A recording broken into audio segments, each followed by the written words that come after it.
Pemirsa, kita jumpa dalam 60 Minutes with Asosiasi Asuransi Jiwa Indonesia. Otoritas Jasa Keuangan baru saja menerbitkan surat edaran SE OJK nomor 5 tahun 2022, itu 14 Maret 2022. Inti dari SE OJK ini adalah mengatur tentang praktik pemasaran dari unit link atau PID. Itu pertama. Yang kedua, mengatur transparansi informasi tentang unit link atau PID. Dan yang ketiga, bagaimana tata kelola governance dari perusahaan asuransi yang menerbitkan dan mengelola unit link atau PID. Dan istilah unit link, PID tidak asing lagi bagi para nasabah asuransi jiwa di Indonesia. Sudah banyak manfaat yang diberikan oleh unit link atau PID dalam 2 dekade terakhir. Tetapi dalam perkembangannya, terutama dalam 1 dekade terakhir, begitu banyak nasabah yang mengeluh, yang menderita kerugian akibat mis-selling, salah penjualan. Kemudian juga ada informasi yang tidak transparan atau informasi yang ditutupi, dan kemudian ada masalah pada tata kelola perusahaan asuransi. Itulah sebabnya Otoritas Jasa Keuangan menerbitkan surat edaran itu. Dan untuk membahasnya sudah ada bersama saya di studio Ibu Sularsi. Apa kabar? Alhamdulillah baik. Ibu Sularsi adalah Ketua Bidang Pengaduan dan Hukum dari YLKI. Koordinator Pengaduan dan Hukum dari Yayasan Lembaga Konsumen Indonesia. Kemudian narasumber yang kedua adalah Pak Fauzi Arfan, adalah Ketua Bidang Produk Manajemen Risiko dan GCG dari AIJI, yang juga menjadi CFO dari Great Eastern. Apa kabar, Pak?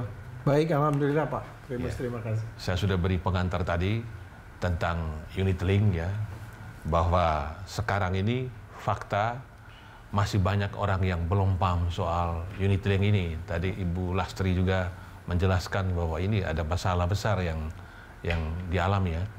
Mungkin saya mulai dari Ibu Lastri dulu yang mendapat pengaduan ini. Sebetulnya bagaimana itu konsumen melihat unit link atau PID ini? Itu adalah produk yang adalah misproduk dari proteksi, tapi juga ada investasi. Kalau dulu hanya lebih pada proteksi saja, produk-produk tradisional, uang taruh di bank, ya, di pasar lebih dominasi deposito. Kemudian muncul unit link menjanjikan investasi. Naruh uang, premi bertumbuh, investasi bertumbuh. Nah, silakan, Bu. Ya, terima kasih Pak Primus kesempatannya. Bahwa memang sekarang ini kalau untuk pengaduan YLKI tahun 2002, kemarin kita juga preskon, memang terbanyak pengaduan itu sampai 33% itulah terkait dengan jasa keuangan. Salah satu jasa keuangan dari total pengaduan? Dari total pengaduan, dari 882 itu yang individual, yang mengadu secara individual.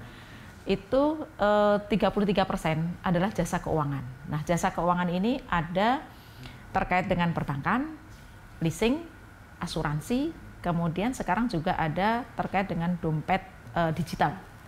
Nah, kalau untuk asuransi memang ada 7% dari 33% tersebut. Nah, yang menarik buat kami adalah bahwa pengaduan asuransi ini adalah yang tadi Pak Primus sampaikan, permasalahannya adalah kalau dari sisi konsumen itu kan kita membagi menjadi 3. Satu adalah pra-transaksi, kemudian fase transaksi, dan fase pasca transaksi. Yeah. Nah, yang sering ini adalah bagaimana para marketing itu menyampaikan atau menjual suatu produk asuransi. Tadi kan ada asuransi konvensional, yang sekarang juga ada unit linknya. Yang sering didapat dari para calon nasabah ini adalah bahwa asuransi itu adalah menabung. Asuransi ini adalah memang mempertanggungan resiko. Dan ditambah lagi adalah bahwa asuransi ini adalah investasi. Nah, tiga-tiganya ini adalah tiga hal yang berbeda. Ini yang sering ditangkap berbeda daripada si nasabah tadi. Nah, kalau kita di bank menabung itu kan akan bertambah, bukan berkurang. Tetapi di dalam suatu asuransi dia mengatakan ini adalah menabung.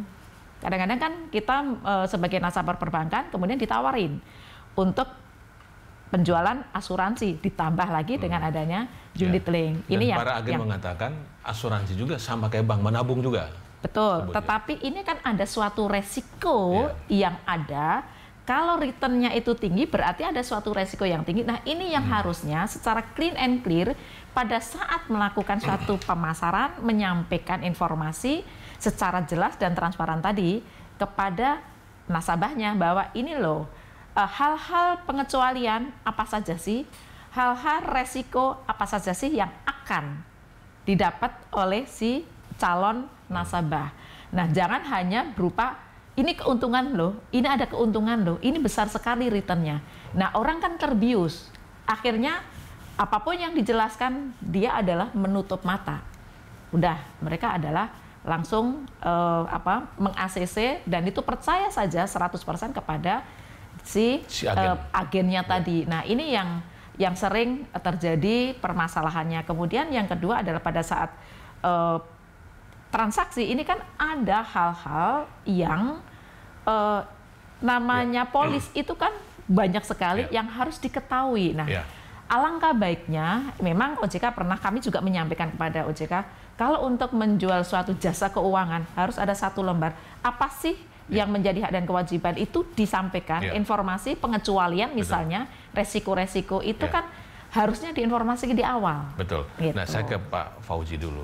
Siap. Pak Fauzi, ini kita menjelaskan kepada masyarakat Indonesia bukan hanya mereka yang sudah masuk menjadi pemegang polis unit link, tapi juga masih masyarakat luas sana juga harus bisa tahu apa sih perbedaan pokok antara produk tradisional endowment itu dan unit link atau PD itu. Perbedaan pokoknya apa?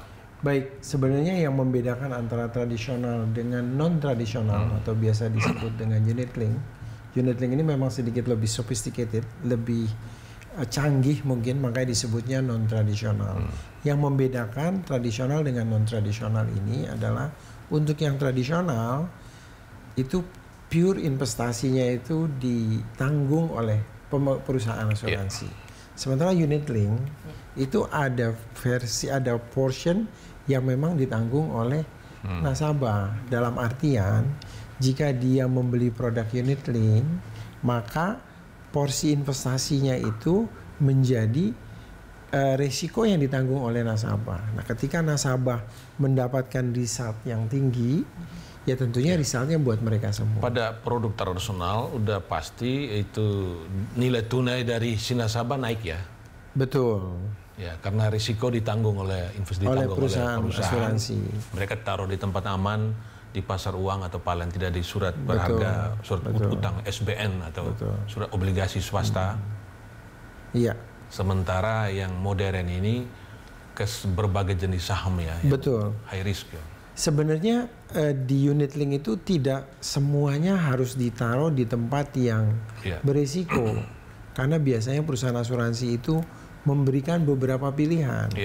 Pilihannya apakah ditaruh di tempat yang berisiko yang disebut agresif atau equity fund. Nah, tentang itu agak belakangan, tapi yang basicnya adalah ada perbedaan antara menyimpan uang di bank dan membeli polis asuransi dan berinvestasi. Beda, orang menabung. Jadi kalau kita literasi keuangan, pertama kan kita bilang paling gampang menabung. Udah pasti naik menabung tuh. Kecuali dimakan inflasi kan. Makan inflasi. Kemudian yang kedua, Anda investasi. Kan begitu. Investasi mulai dari yang risiko kecil ya. Kalau ibu-ibu beli emas lah, beli rumah lah, segala macam. Lalu masuk pada portofolio kan. Portofolio itu ada saham, ada reksadana, lalu ada surat utang ya. Surat utang ada surat utang negara SBN dan obligasi korporasi, ada BUMN, ada swasta kan begitu kan Pak. Betul Pak. Jadi ada perbedaan. Tapi yang paling pokok asuransi itu kan proteksi kan. Betul. risiko, menutup risiko kan. Betul. Core-nya asuransi itu adalah proteksi. Ya. Proteksi itu adalah proteksi kematian, proteksi cacat, proteksi critical illness. Kita akan membahas lebih jauh tentang ini. Pemirsa, kami segera kembali setelah jeda berikut.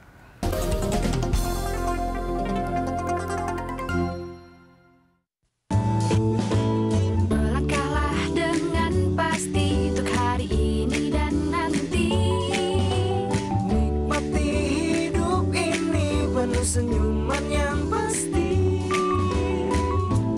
jalani hidup yang lebih berarti, hidup sejahtera bersama asuransi jiwa. Saat yang lain berkata berhenti, saat yang lain berkata sudahi, saat yang lain berkata selesai, mulai hidup sejahtera bersama asuransi jiwa. Hidup sejahtera bersama asuransi jiwa. Karena Anda berkata ya pada asuransi.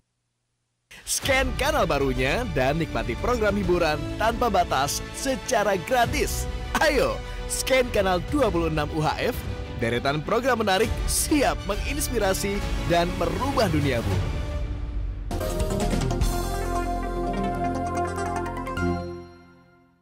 Pemirsa, Anda masih bersama kami dalam 60 Minutes with Asosiasi Asuransi Jiwa Indonesia. Saya masih ke Pak Fauzi, Pak. Siapa? Jadi memang asuransi ini perlu diliterasi. Pertama itu adalah bahwa asuransi itu proteksi. Betul. Barangkali bisa dijelaskan ini, Pak, bahwa menutup risiko.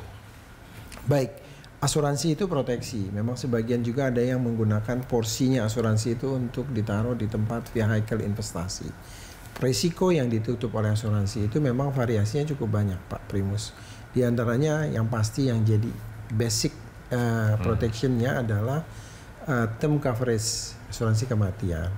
Di situ ada juga critical illnesses, ada juga asuransi kesehatan.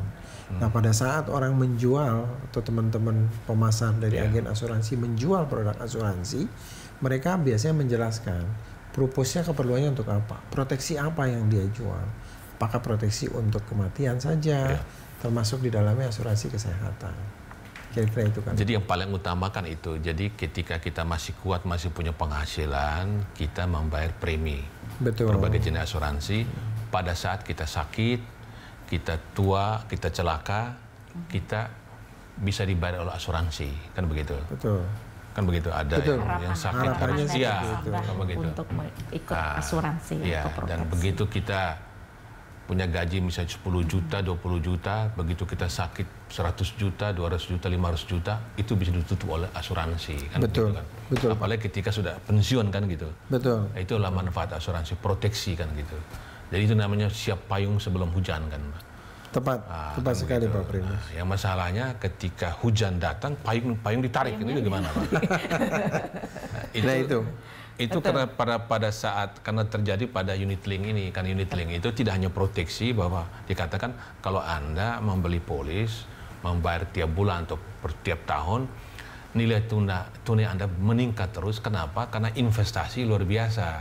Itu sebabnya mengapa para pensiun pun dapat uang langsung cebur semua ke sana. Tanpa memperhitungkan hal yang lain, karena return yang betul. Nah, sekarang kita bahas satu persatu dari dari SEOJK ini. Jadi pertama ini penjualannya itu Bu Lastri itu apa tingkah laku dari para agen itu yang membuat terpukau dari para nasabah itu langsung nggak pikir panjang, oke saya beli produk itu. Ya. Mayoritas dari para agen penjual ini kan menyampaikan hal-hal yang manis. Sampai ada anekdot bahwa kalau membeli suatu polis asuransi itu di awalnya itu manis, tidak semanis pada saat penjualan, ketika manis di awal ya. Manis di awal, pada saat untuk mengajukan klaim itu susahnya luar biasa.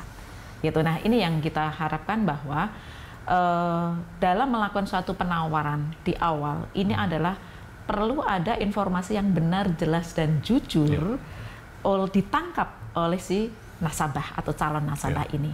Kemudian resiko apa ini yang perlu diinformasikan. Jangan hanya untuk, memang ini kan untuk mendapatkan suatu keuntungan, tetapi ada juga suatu resiko-resiko apa sih yang nanti tidak akan tercover oleh si asuransi sebagai proteksi. Belum ditambah dengan adanya investasinya gitu. Nah, kalau sekalian itu adalah suatu investasi yang tadi perlu, kalau menurut kami adalah bahwa kalau secara keras kan kita proteksi untuk asuransi sama investasi harusnya dipisahkan karena ini ada dua hal yang berbeda. Tetapi itu saran dari Bu Lastri. Ya, karena gini, kami melihat dari praktek dalam melakukan suatu pemasarannya. Tetapi ketika praktek ini adalah benar dilakukan dan ada suatu pengawasan yang benar-benar dilakukan di lapangan, ada suatu punishment, ada suatu reward yang dilakukan oleh misalnya di OJK. Artinya ini kan asuransi itu adalah sangat dibutuhkan oleh masyarakat. Tetapi sekarang ini bisa ditanya bahwa apakah Anda mau asuransi, dia akan pikir-pikir dulu. Karena apa? Pengalaman terjadi gagal bayar tadi. Pak Fauzi, ini menarik cerita. Tapi fakta SE OJK nomor 5 2022 itu justru tidak membubarkan PID atau unit link. Tetap ada, tapi dengan perbaikan. Memperbaiki tadi cara pemasaran tadi, transparansi dan GCG di perusahaan. Yang pertama, cara menjual. Itu apa yang dilakukan oleh asosiasi mendorong supaya para agen ini benar-benar dalam menjual itu tidak over promise ya. Tidak over promise ya. Betul-betul dia menjelaskan bahwa oke, Anda naruh ini, tapi nilai tunai tidak mestinya naik. Bisa turun juga. Betul. Karena kalau kita taruh duit Anda di instrumen investasi yang high return, itu berbanding dengan high risk juga. Betul. Low return, low risk juga. Iya, ini menarik Pak Primus, Ibu Sularsi, bahwa memang yang ada di market saat ini seperti yang tadi Ibu sampaikan, sesuatu yang terus-menerus kita benahi, sesuatu yang terus-menerus kita improve. Sebenarnya kalau dilihat di 10 tahun terakhir ini improvementnya sudah cukup sangat besar. Memang kesempatan ini juga barangkali saya gunakan untuk lebih mengedukasi masyarakat juga, agar masyarakat juga paham ketika mereka membeli produk asuransi, apa sih yang pertama-tama harus mereka perhatiin, gitu kan? Yang pertama harus diperhatikan itu yang ngejual ini siapa, yang ngejual ini punya license tidak, itu penting Pak. Terkadang, jadi nasabah tanya punya license apa tidak? Dia punya hak untuk nanya kepada agen yang menjual, Anda punya license enggak? Kalau misalkan kita kurang yakin, kita bisa double check ke asosiasi. Itu pertama. Kedua tentunya, kalau dia terlalu manis seperti yang tadi Ibu sampaikan, itu juga harus di cross check. Karena yang namanya sesuatu yang dijual over promising, biasanya juga sesuatu yang perlu untuk diskrutinise, gitu kan. Nah, kalau hal lain yang sebenarnya diatur di SE OJK ini, yang menurut kita dari sisi asosiasi juga bagus buat customer dan juga buat perusahaan asuransi adalah diwajibkannya untuk welcome call.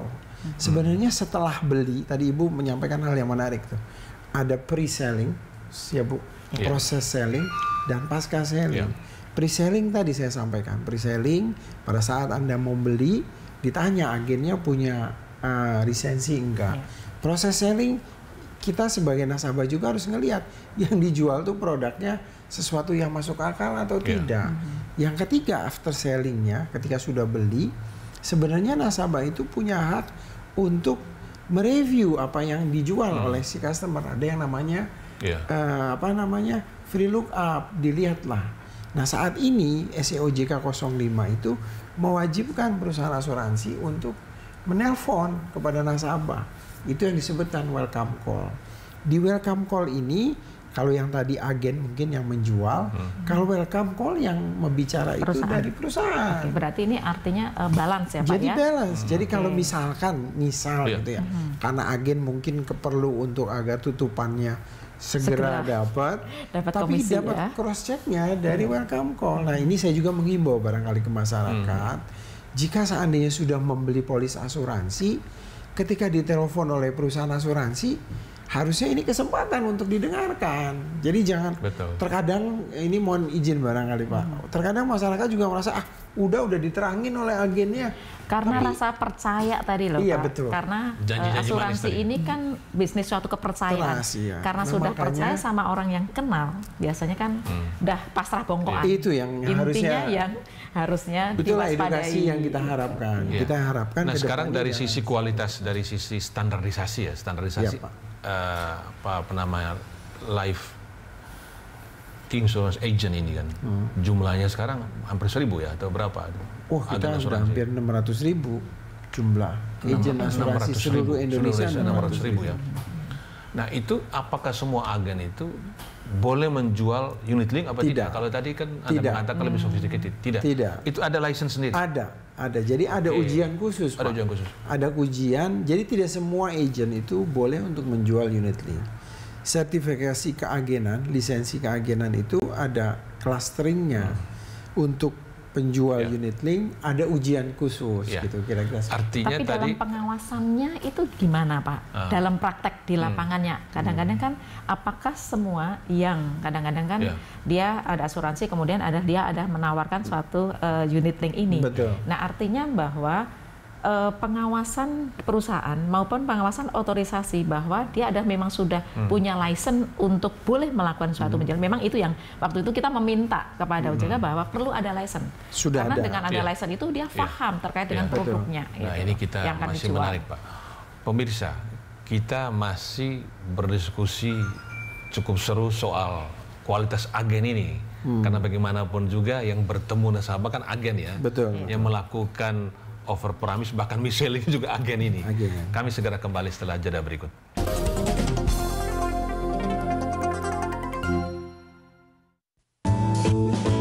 Melangkahlah dengan pasti untuk hari ini dan nanti.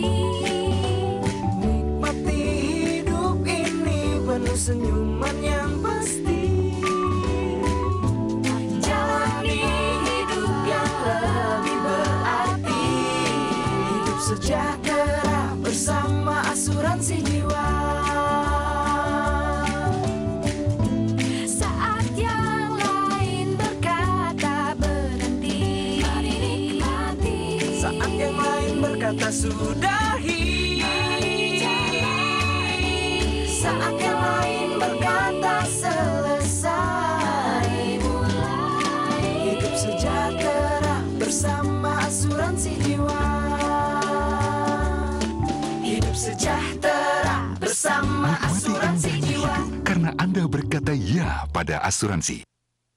Scan kanal barunya dan nikmati program hiburan tanpa batas secara gratis. Ayo, scan kanal 26 UHF, deretan program menarik siap menginspirasi dan merubah duniamu.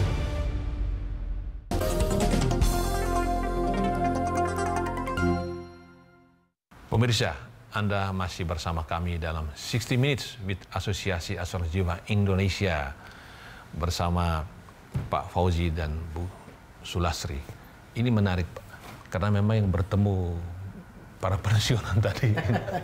Dan kemudian data dari OJK terakhir ya, tahun 2022 kemarin, Iya. itu tentang survei literasi dan inklusi. Itu angka yang saya baca pada tahun 2022 dibanding 2019.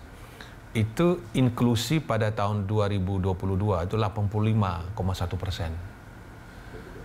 Tapi literasi baru 49,68. Ada gap 35,4.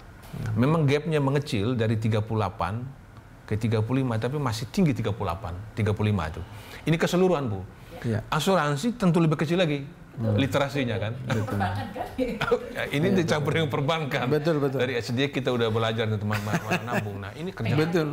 Pak Fauzi itu kerja keras ini Pak. Betul Pak, makanya kenapa kita ada event hari ini juga. Iya. Mungkin kita ketemu ini juga adalah salah satu vehicle kendaraan kita juga untuk mengedukasi masyarakat. Iya. Dan tujuannya adalah untuk meningkatkan literasi juga itu pada akhirnya. Iya. Itu kita merasa bahwa ini memang PR-nya bukan cuma PR kita tapi PR seluruh pelaku usaha. Nah ini barangkali Bu Lastri punya pengalaman dengan agen-agen yang hebat ya. Memang agen-agen itu kadang-kadang modalnya cantik doang gitu ya. Tapi memang mesti isi kepala juga ada. Betul. Apalagi dengan sertifikasi. Ya. Nah itu gimana? Ya, benar sekali bahwa kadang agen itu kan tujuannya hanya untuk mengejar target komisi, gitu kan. Tetapi kadang apakah mereka paham si agen, si penjual polis ini, asuransi ini, bahwa dia paham terkait dengan produknya, produk knowledge-nya. Harusnya kan ini menjadi satu kesatuan, karena ketika dia ada paham terkait dengan produk tersebut yang akan dijual, mereka akan menyampaikan dengan benar kepada si calon nasabahnya, gitu. Nah, makanya yang kita sangat penting adalah lisensi tadi, Pak. Itu adalah mengikat, artinya atau menjadi satu kesatuan bahwa orang yang menjual suatu produk mengetahui produknya plus minusnya seperti apa, akhirnya secara clear and clean akan diterima oleh si nasabah. Dan saya yakin bahwa asuransi ini adalah sangat penting. Betul. Dan ini penting buat masyarakat. Jangan sampai ternoda oleh orang-orang yang hanya mengejar komisi tadi tanpa memperhatikan apakah nasabah ini mampu. Karena kan asuransi itu kan berkelanjutan, bukan hanya sesaat. Kemampuan dari si nasabah untuk melakukan suatu pembayaran polisnya, kemudian kemampuan menangkap apa sih sebenarnya resiko yang akan didapatkan nanti, bukan hanya keuntungan saja loh. Intinya itu. Ini menarik, Pak Fauzi. Tadi Anda udah mengatakan bahwa ada sertifikasi khusus buat unit link untuk para agen yang menjual 100.000, 600.000 orang, banyak sekali gitu, 100 orang. Nah ini Indonesia, mereka punya sertifikat. Nah, calon nasabah itu nggak boleh disangkain ini jangan unit link dulu. Bisa begitu kan? Jadi tidak semua nasabah menjadi sasaran penjual unit link. Betul. Mestinya yang sophisticated juga, ya paling tidak kayak kita ini. Konvensional dulu jadi profesional, tingkat pendidikan. Nah ini diatur nggak supaya jangan sampai tukang bakso juga, tukang beca juga, office boy juga, satpam juga dijualin mereka nggak ngerti. Bahkan guru-guru sendiri yang guru-guru SD juga banyak nggak ngerti juga kan. Yang pensiun tadi cebur dapat 500 juta cebur ternyata hilang duitnya. Pengalaman guru ini terkait dengan asuransi yang konvensional, Pak. Dia juga tidak tahu. Dia hanya setiap bulan dipotong. Bayar gitu Dibayar. Ini untuk apa manfaatnya nggak tahu. Nah, manfaat itu kan sangat penting juga untuk disampaikan. Pak Fauzi coba itu. Iya, baik. Kalau bicara tentang risk profile customer, itu adalah bagian daripada apa yang diamanatin kepada para penjual kita. Itu ada aturan dari OJK atau dari asosiasi? Di asosiasi sendiri, Pak. Pada saat dia mengikuti ujian lisensi keagenan, sebenarnya hal yang berhubungan, apalagi agen yang menjual unit link, seseorang yang menjual produk unit link itu dia harus ngerti tentang customer profile-nya. Kalau tadi yang Bapak sampaikan office boy, pedagang siomay misalkan, atau pedagang yang kecil yang memang tidak punya basic pengetahuan investasi, dipaksa untuk beli produk unit link, itu jelas sesuatu yang sangat tidak dilarang sebenarnya oleh asosiasi. Jadi itu bagian daripada saat dia bisa dikenakan sanksi nggak kalau ada kesalahan? Bisa, Pak. Kalau seandainya dia mis-selling, ada aturan mainnya untuk dia bakal di blacklist jadi agen. Itu oleh asosiasi? Oleh asosiasi. Biasanya agen ini kan sebenarnya di hiringnya oleh perusahaan asuransi, Pak. Perusahaan asuransi itu akan komplain ke asosiasi jika ada agennya yang mis-selling. Karena kalau ketika ada agen yang mis-selling, yang dirugikan perusahaan asuransi itu sendiri. Nah, itu bisa di blacklist, Pak. Jadi customer profile itu adalah sesuatu yang memang sudah ada contoh nggak pernah terjadi nggak? Karena ini kasus sudah banyak. Ada nggak agen yang di blacklist oleh asosiasi? Ada, Pak. Banyak, Pak. Banyak, Pak. Banyak. Saya mungkin nggak bawa data, tapi yang pasti banyak agen-agen yang nggak boleh jualan produk asuransi lagi karena dia mis-selling menjual produk asuransi. Bisakah pindah ke nggak bisa, Bu. Tempat kalau sudah di blacklist, karena memang lisensi itu kan ada di asosiasi. Jadi kalau misalkan dia kerja di perusahaan A, dia melakukan mis-selling, di blacklist. Perusahaan A itu melapor ke asosiasi. Nah, di asosiasi akan memblacklist si fulan ini. Nah, kalau dia menggunakan nama lain yang kita nggak bisa lacak, ya tetap dia bisa jualan. Tapi kalau menggunakan nama dia, itu kan ada ID-nya, itu nggak bakal bisa. Nah, yang menarik nih, Pak Primus, Ibu, tentang SEOJK 05. Sebenarnya SEOJK 05 ini memberikan banyak proteksi kepada nasabah dan juga kepada perusahaan asuransi itu sendiri. Karena cara jualnya tadi, Bu, menurut SEOJK 05 ini diatur lebih ketat, Pak. Pertama, ketika jualan itu diwajibkan untuk recording, Bu, direkam. Nah, itu nanti aku itu akan Jadi memberikan dari tanggapan. suara maupun video daripada orang yang membelinya direkam. Artinya dia kita sama-sama bisa yakin bahwa orang itu beli dan sadar bahwa dia beli. Itu pertama. Boleh janji nggak? Boleh mengajukan janji nggak? Kalau kita beli saham tuh nggak boleh janji. Nggak boleh janji. Oh, ininya bakal sekian, detailnya sekian, nggak boleh. Nggak boleh kan? Nggak boleh. Nggak boleh. Karena unit link itu, nah ini yang lain daripada itu adalah pada saat si agen menjual, ini sekarang berlaku semua dengan adanya SEOJK ini, ditetapkan bahwa ilustrasi itu harus menampilkan 3 asumsi. Asumsi negatif, asumsi tidak dapat hasil, asumsi positif. Kira-kira begitu. Nah, ini akan diseragamkan. Jadi SEOJK 05 ini menseragamkan semua perusahaan asuransi yang menjual unit link, asumsi ilustrasinya itu sama. Satu perusahaan dengan perusahaan yang lain. Nah, itu memproteksi juga nasabah gitu kan. Nasabah itu terbuka matanya. Jadi kalau ada orang yang over promising, gimana dia bisa over promising? Ilustrasinya sudah ditetapkan kok. Dan ini ditetapkannya bukan oleh perusahaan asuransi, bahkan oleh otoritas melalui SEOJK 05 ini. Oke, ini menarik Pak. Nah, ini kita masih mendalami, tapi kita akan membahas juga tentang transparansi produk itu supaya nasabah juga tahu naik turunnya nilai tunai dia kan. Iya. Nah, pemirsa, untuk membahas tentang transparansi dari unit link, pengelola unit link, kami akan membahasnya setelah yang satu ini.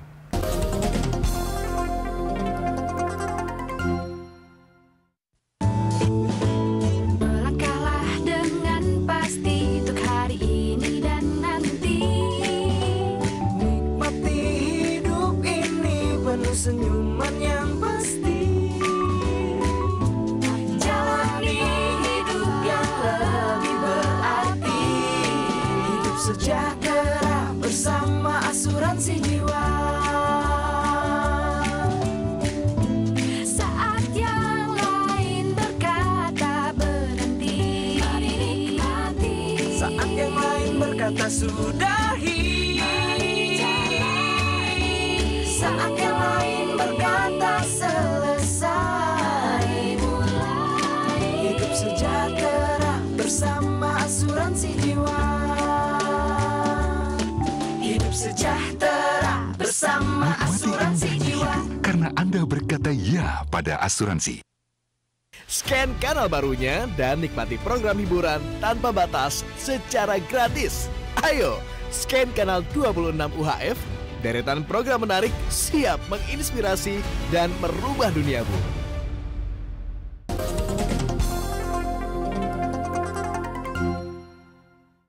Pemirsa, mari kita lanjutkan perbincangan kita dengan dua narasumber kita, Pak Fauzi dan Ibu Sularsi. Pak Fauzi, ini kita bicara tentang transparansi dari pengelolaan dana ini. Nah, ada satu contoh ya, nasabah ikut unit link ya, critical illness ya, CI dari sebuah perusahaan. Sebutlah 1 tahun dia membayar 150 juta. Setelah 6 tahun, dia berarti sudah bayar 900 juta ya. Nilai tunainya kurang dari 200 juta. Nah, ditanya, kok Anda taruh di mana uang ini? Kok nilai tambahnya, kok kecil, nilai tunainya kecil sekali, sementara ketika COVID harga saham pada jatuh, nasabah tetap membayarnya. Nah, mestinya ketika harga turun kan pasti investasi kan, naik lagi gitu. Nah, ini bagaimana transparansi? Ketika nasabah tanya, Anda taruh di saham mana aja, itu rahasia. Jadi gimana? Ya baik, sebenarnya aturan OJK sudah lama memang menyebutkan bahwa fund itu harus transparan. Harus transparan. Harusnya transparan. Jadi nasabah itu punya hak untuk melihat dia membeli fund apa. Ketika ada jenis fund agresif, ada fund balance funds, ada fixed income, ada money market, itu tentunya profilnya satu dengan yang lainnya berbeda. Itu boleh didisclose kepada nasabah ya? Boleh untuk bahkan wajib ya?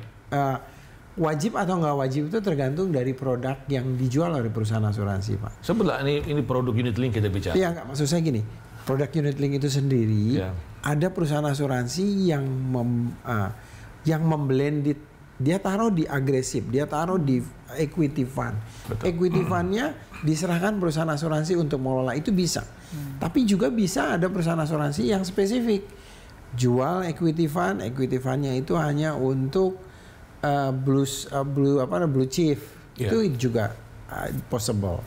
Nah kalau ditanya kok bisa begitu, sebenarnya perusahaan asuransi itu setiap tahun selalu memberikan laporan kepada pemegang polis. Laporannya bentuknya yang namanya annual statement. Setiap tahun dapat, Pak. Bapak punya fund di sini, jumlah unitnya sekian, harga unitnya sekian. Ditaruh di instrumen ini. Ditaruh di instrumen equity, gitu kan? Equity berapa persen? Iya, equity ada berapa juga persen? di surat utang berapa persen? Benar. Nah, kalau seandainya sebenarnya ya makanya kenapa produk unit link itu harus dipahami juga oleh masyarakat, karena produk unit link itu punya fasilitas untuk melakukan fund switching. Ketika misalkan gitu ya harga saham lagi jatuh-jatuhnya, sebelum jatuh sebenarnya bisa switch ke money market. Betul. Kalau money market, kalau taruhnya di money market itu sudah pasti naik. Sudah pasti naik, nggak bakal pernah turun, namanya money market. Karena taruhnya di deposito gitu kan.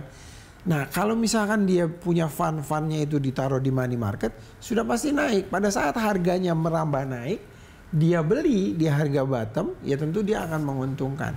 Cuman kan ini kan berarti perilaku dari nasabah harus melototin unit linknya, kira-kira kan begitu. Nah ini yang kelihatannya harus diedukasi, Pak Primus. Nah ini lebih pada sisi perusahaannya. Jadi pertanyaan kami adalah ada kewajiban nggak dari SEOJK bahwa si perusahaan asuransi jiwa ini wajib disclose kemana dana nasabah ditempatkan.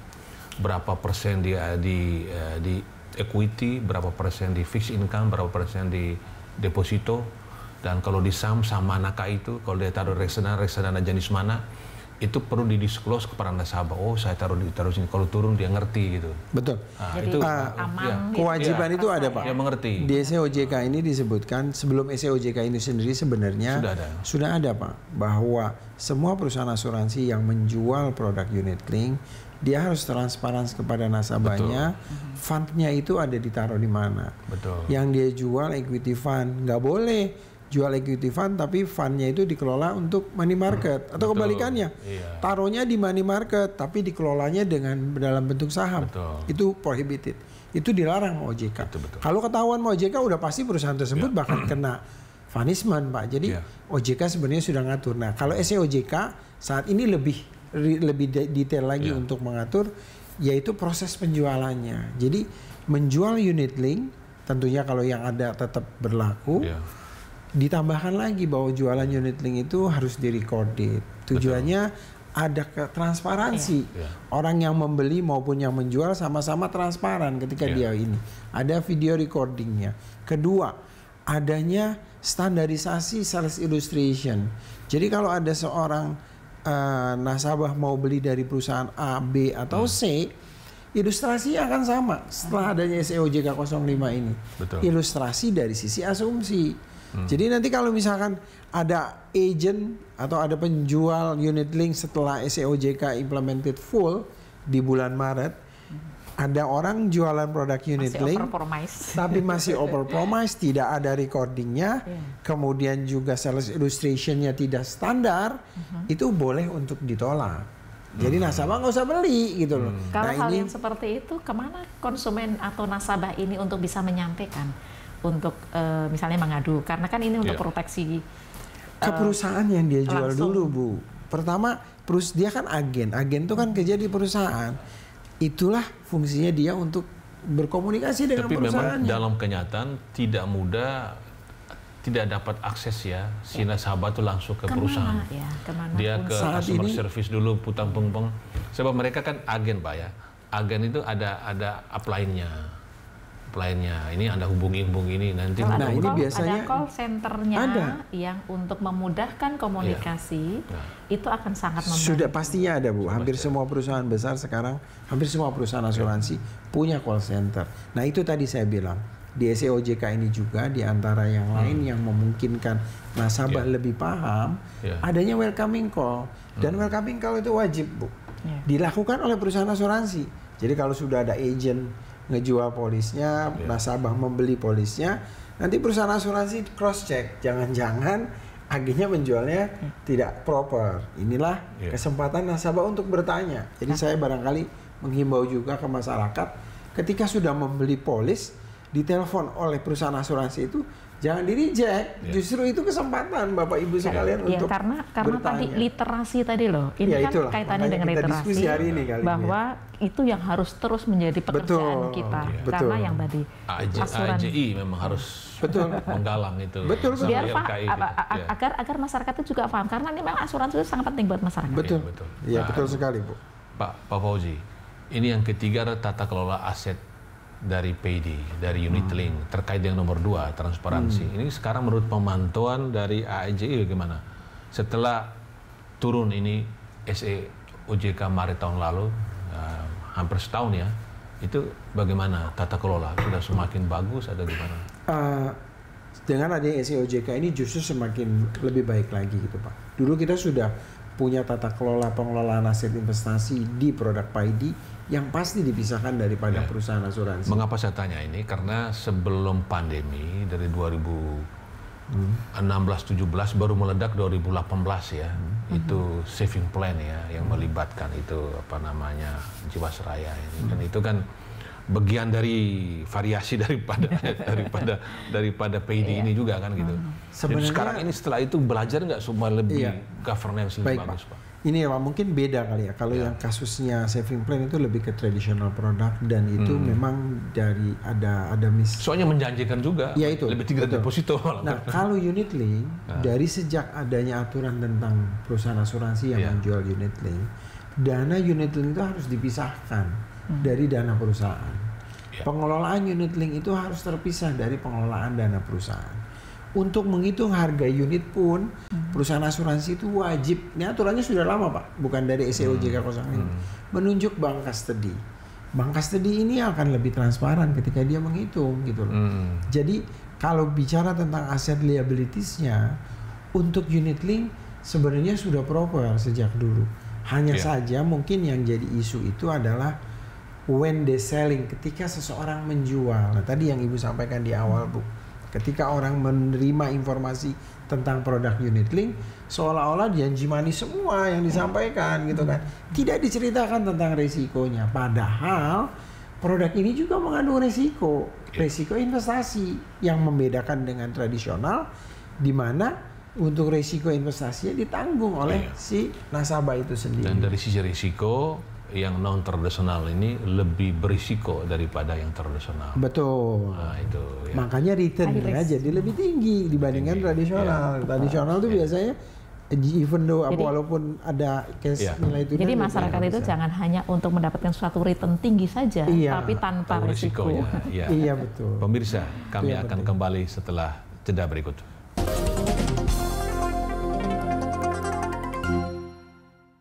Scan kanal barunya dan nikmati program hiburan tanpa batas secara gratis.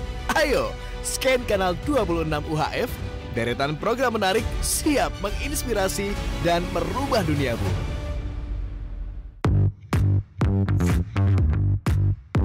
Informasi terkini dan terupdate yang sedang viral dibawakan secara lepas dan informatif untuk kalian yang mau berwawasan luas. Usai film Dilan meledak di pasaran, sosok Iqbal Ramadan pun semakin menjadi perhatian.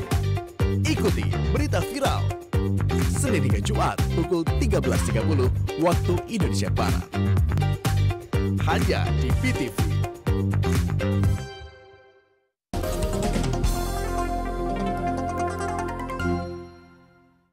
Pemirsa, kita masuk dalam sesi kelima, sesi terakhir 60 Minutes with AAJI. Nah ini topik kita kan bagaimana SE, Surat Edaran OJK nomor 5 tahun 2022 Maret. Nah tujuan dari SE ini adalah bukan membubarkan PD atau unit link, tapi justru memperkuat agar memberikan manfaat sebesar-besarnya bagi nasabah kan gitu, dan perusahaan asuransi. Karena disadari oleh OJK, nasabah akan mendapat manfaat industri asuransi sehat kalau perusahaannya sehat juga kan gitu kan. Betul. Jadi, nah poin-poin penting dari SE yang menurut Anda patut untuk disosialisasi kepada masyarakat. Baik, yang pertama mungkin gini Pak, kami dari Asosiasi Asuransi Jiwa Indonesia sebenarnya sangat mensupport adanya SEOJK ini, karena dengan adanya SEOJK ini, tadi Pak Primus juga sampaikan, memperkuat juga industri ini. Karena pada akhirnya ketika industrinya kuat, nasabah juga terproteksi dengan lebih nyaman gitu kan. Jadi ini adalah salah satu hal untuk meningkatkan transformasi juga di perusahaan asuransi, yang mana pada akhirnya dapat memberikan manfaat yang banyak buat para pemegang polis, para pemegang polis asuransi di Indonesia. Itu barangkali sesuatu yang saya lihat pentingnya SEOJK ini. Ada beberapa aturan yang memang akan harus diimplementasikan. Targetnya itu di bulan Maret 2023 ini harus fully implemented. Itu menunjukkan bahwa sabar. Targetnya Maret 2023 fully implemented. Memangnya bukan harus fully implemented mulai dari 14 Maret 2022? Ada dua versi, ada dua item Pak. Ada dua item yang memang dibolehkan di dalam SEOJK itu. Beberapa item yang harus implemented segera 2022. Item yang lain seperti contohnya tadi adalah tentang selling, recording, itu kan perlu teknologi. Jadi OJK juga memberikan relaksasi sampai dengan Maret 2023 ini, mekanisme jualannya harus mengikuti fully implemented SEOJK 05. Jadi tidak semuanya implemented di 2022 Pak.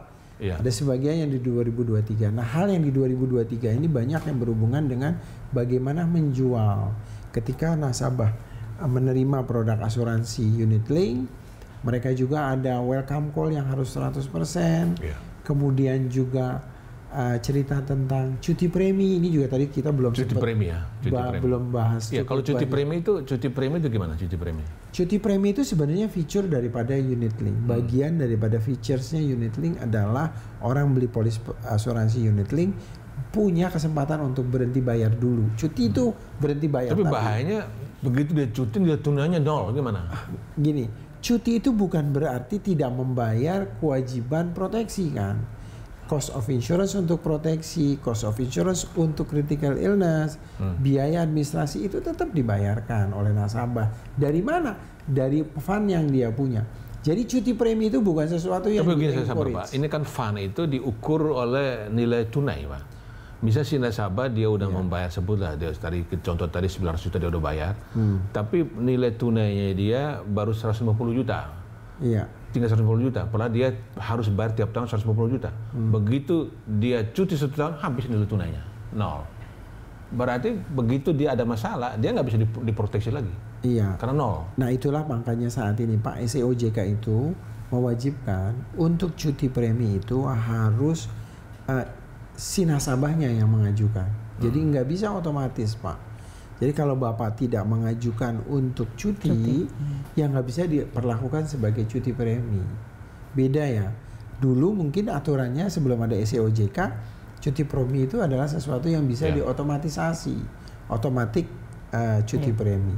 Saat ini dengan SEOJK ini aturannya lebih ketat, bahwa kalau orang mau cuti premi, dia wajib mengajukan cuti premi 30 hari sebelum. Dananya dia udah membayar, jadi kan taruh di saham ya, misalnya paling banyak saham. Jadi kalau nilai tunainya nol, bahkan minus, itu bisa naik lagi kan? Bisa naik lagi dong. Ketika harga sahamnya naik kan, ya dari minusnya yang positif lagi dong. Kan? Kalau tadinya misalkan, tapi yang pasti kalau dia nilainya sudah nggak ada, berarti kan udah nggak ada uangnya kan Pak? Nggak ada unit. Berarti kosong. Nggak ada, udah nggak ada sih. Tapi kalau judulnya unit price-nya, unit price itu kan terus naik turun itu tergantung dari kondisi pasar. Kalau harganya mungkin IHSG lagi rendah, itu kan harga unitnya jadi rendah, gitu kan. Nilai akumulasi fundnya jadi rendah. Pada saat dia naik, ya itu juga akan ikut naik. Kira-kira begitu kali Pak Primus. Orang cuti premi itu bisa berapa lama sebaiknya atau? Sebenarnya cuti premi itu bukan sesuatu yang wajib untuk diambil, tergantung dari kondisi keuangan masing-masing. Cuti premi artinya dia punya kewajiban bisa membayar 1 tahun 150 juta, dia nggak bayar kan? Dia nggak bayar, cuti gitu kan? Cuti kan? Artinya pengertiannya itu menunda untuk melakukan suatu pembayaran. Ini yang mungkin juga menunda kan? Umumnya ya unit link itu proses pembayaran premiumnya itu kan untuk whole life, Pak. Setiap tahun dia bayar premi. Ideally seperti itu. Cuman kan terkadang nasabah punya kondisi di mana dia lagi tidak ada uang di tahun tersebut, dia ada features yang namanya cuti premi. Saya cuti dulu dong, kira-kira gitu. Habis cuti, tentunya kita harapkan masuk lagi gitu kan. Orang namanya cuti masa sih libur selamanya itu kan bukan cuti. Kalau cuti kan gitu kan, maunya kan begitu. Tapi dalam cuti kalau ada masalah tetap diproteksi dia kan? Tepat. Tinggal diproteksi kan? Iya, Nah, pada saat cuti dia tetap dapat proteksi asuransi. Bukan berarti kalau cuti itu yang tadi itu Iya. yang kekhawatiran kan, bahwa ini karena cuti uangnya sudah habis nol, akhirnya tidak dapat proteksi apapun. Nah, gini. Ini yang mungkin perlu juga, Edukasi. makanya tadi edukasi, literasi Betul. kita itu memang masih sangat Betul, Bu sangat Sularsi. rendah Betul sekali. sekali. Gitu. Ya, Pak, itu menarik sekali dengan itu SE OJK ini. Setelah SE OJK diterbitkan 14 Maret 2022 sampai hari ini tanggal 27 Januari ya, itu ada kenaikan nggak nasabah? Oke. Unit link. Unit link ya Pak. Unit link sebenarnya masih cukup dominan di pendapatan premium asuransi jiwa. Jadi Saat walaupun ini, orang kecewa ngomel-ngomel, tetap aja saat masih ini tetap membeli ya. Total premium yang kita terima dari unit link itu di tahun 2022 ya, ini datanya September, adalah sekitar 82 triliun datangnya dari unit link itu sendiri. Betul. Atau dengan kata lain kira-kira 58% lah Pak. Iya. 58% premium asuransi yang diterima itu datangnya dari unit link. Artinya unit link masih diminatin Pak. Orang masih tetap perlu produk unit link. Mudah-mudahan yang diharapkan dengan adanya SE OJK ini minatnya tetap tinggi, tapi lebih transparan, lebih protected buat semua pelaku industrinya maupun nasabah. Dan jumlah mereka sekitar 6,4 juta ya. 6,4 juta orang. Betul. Untuk nasabahnya. Jumlah nasabah. Berarti ini kan sebenarnya pasar yang masih sangat potensi sangat tinggi. Satu, tepat yang sekali, kemudian yang Bu. kedua adalah yang tadi transparansi sangat penting, literasi konsumen itu juga, atau nasabah itu ada sangat perlu, karena ketika masyarakat paham, ketika masyarakat itu ada tahu, saya yakin ini menjadikan suatu potensi bisnis yang sangat tinggi. Betul. Terima kasih. 3 aspek yang diatur oleh SE ini tepat ya, tata kelola juga bagus ya. Betul. Ini perusahaan Anda juga menjual unit link. Perusahaan saya juga menjual unit link. Nah, artinya SE ini oke ya. SE ini justru mengendorse Pak, membuat tata kelolanya jadi lebih baik lagi. Tapi jangan Kita terpisahkan dengan adanya pengawasannya, itu yang perlu. Iya betul. Nah ini mungkin OJK Jangan juga sampai berperan. satu ini hal yang nggak benar dalam tanda kutip dia main-main, tapi merusak semua. Pertanyaan penting itu kalau tadi asosiasi mempenalti agen asuransi jiwa. Tapi ada nggak penalti dari OJK kepada asuransi jiwa yang menjual produk unit link apabila melakukan kesalahan? Kalau kesalahannya itu memang terstruktur oleh perusahaan asuransinya, OJK biasanya memberikan surat peringatan ke perusahaan asuransi yang tersebut. Misalkan terstruktur gitu, kesalahannya dilakukan oleh perusahaan asuransinya. Ya makanya kan ada yang kena SP1, SP2, SP3. Yang pasti OJK selalu mengawasi, karena setiap tahun, setiap bulan bahkan perusahaan asuransi itu wajib untuk melaporkan. Nah fungsinya OJK memang selalu mengkontrol reportingnya. Kira-kira gitu kali Pak. Jadi selain mengontrol satu hal, fungsi OJK itu juga adanya literasi tadi, edukasi. Nah itu penting, itu yang sangat penting. Jadi data terakhir September 2022 itu ada sekitar 82,9 triliun itu unit link. Premium unit link. Agak penurunan ya sesuai dengan harga investasi ya. Betul. Mudah-mudahan sekarang udah naik lagi, tembus kembali 100 triliun ya. Mudah-mudahan Pak. Mudah-mudahan tahun ini kita optimis menyongsong 2023 ini lebih baik. Sekarang pesan terakhir dari Anda berdua, Ibu Sularsi dan Pak Fauzi, lebih dulu Ibu Sularsi, bahwa SE ini mengatur industrinya. Industrinya ada kan, ada perusahaan asuransi, ada nasabahnya. Dua-duanya diatur. Nah, dua-duanya diberikan rambu-rambu. Tidak semua nasabah punya hak dan kewajiban, begitupun asuransi ya. Nah, ini bagaimana pesan Ibu agar asuransi ini tetap bertumbuh tapi sehat dan jangan lagi air mata yang tertumpah Tercucuran, gara-gara asuransi. Tercucuran. Iya, artinya gini, dengan SEOJK ini kan memang untuk menumbuhkan perekonomian negara Indonesia ini juga kan. Karena ini memang juga sangat bermanfaat bagi masyarakat, khususnya adalah nasabah. Potensi pasar kita itu sangat luar biasa. Namun demikian, kita juga tadi aturannya bagus, tapi bagaimana implementasinya nanti. Nah, ini yang perlu ada satu yang perlu pengawasan. Dipraktek di lapangan seperti apa, itu yang harus terus dilakukan. Kemudian yang kedua adalah literasi untuk masyarakat. Literasi dan edukasi kepada masyarakat, karena ketika masyarakat siapa yang harus melakukan literasi? Ya, yang melakukan literasi kan menjadi tanggung jawab. Tapi OJK juga punya tanggung jawab yang besar, karena data kan masih di bawah 40% kan untuk literasinya. Gitu. Nah, ini yang menjadi suatu PR yang harus dilakukan sehingga masyarakat ketika itu melek, ketika masyarakat itu paham, saya yakin bahwa ini menjadi suatu potensi bisnis yang bisa berkembang. Dan itu bisa memberikan suatu manfaat, baik itu untuk masyarakat itu sendiri, juga kepada para pelaku jasa keuangan. Silakan Pak Fauzi. Baik, mungkin saya pesannya dua barangkali kepada asosiasi, kepada member kami di Asosiasi Asuransi Jiwa. Kita memang selalu mengajak terus-menerus teman-teman pelaku industri asuransi untuk tetap meningkatkan komitmennya mereka untuk melayani masyarakat. SEOJK 05 ini menjadi trigger untuk bertransformasi lebih baik lagi. Itu yang pertama. Yang kedua, mungkin untuk masyarakat, kita berharap memang adanya SEOJK ini juga bisa menjadi hal yang bermanfaat buat masyarakat, sehingga masyarakat lebih bisa membaca, bisa mengerti ketika dia membeli produk asuransi. Dia membeli bukan hanya dengan kategori pasrah bongkoan, tetapi benar-benar paham tentang produknya. Karena produk asuransi ini perlu, tadi yang Ibu sampaikan, sangat perlu, tetapi memang harus sesuai dengan peruntukannya. Kalau memang perlunya adalah hanya proteksi, ya belinya proteksi. Ketika perlunya juga proteksi dan investasi, harus dipahami. Risiko investasi juga menjadi sesuatu yang harus dipahami. Jadi saya sih melihatnya sangat positif bahwa SEOJK ini tentunya akan meningkatkan juga produktivitas daripada perusahaan asuransi pada akhirnya, dan juga kita bisa melayani masyarakat lebih baik. Karena motonya dari kami Pak Primus di AAJI adalah selain profitable, kita juga ingin dicintai. Dicintai itu artinya masyarakat juga merasa bahwa adanya asuransi itu adalah sesuatu yang bisa memberikan manfaat buat mereka. Kira-kira itu kan pesan dari saya. Terima kasih.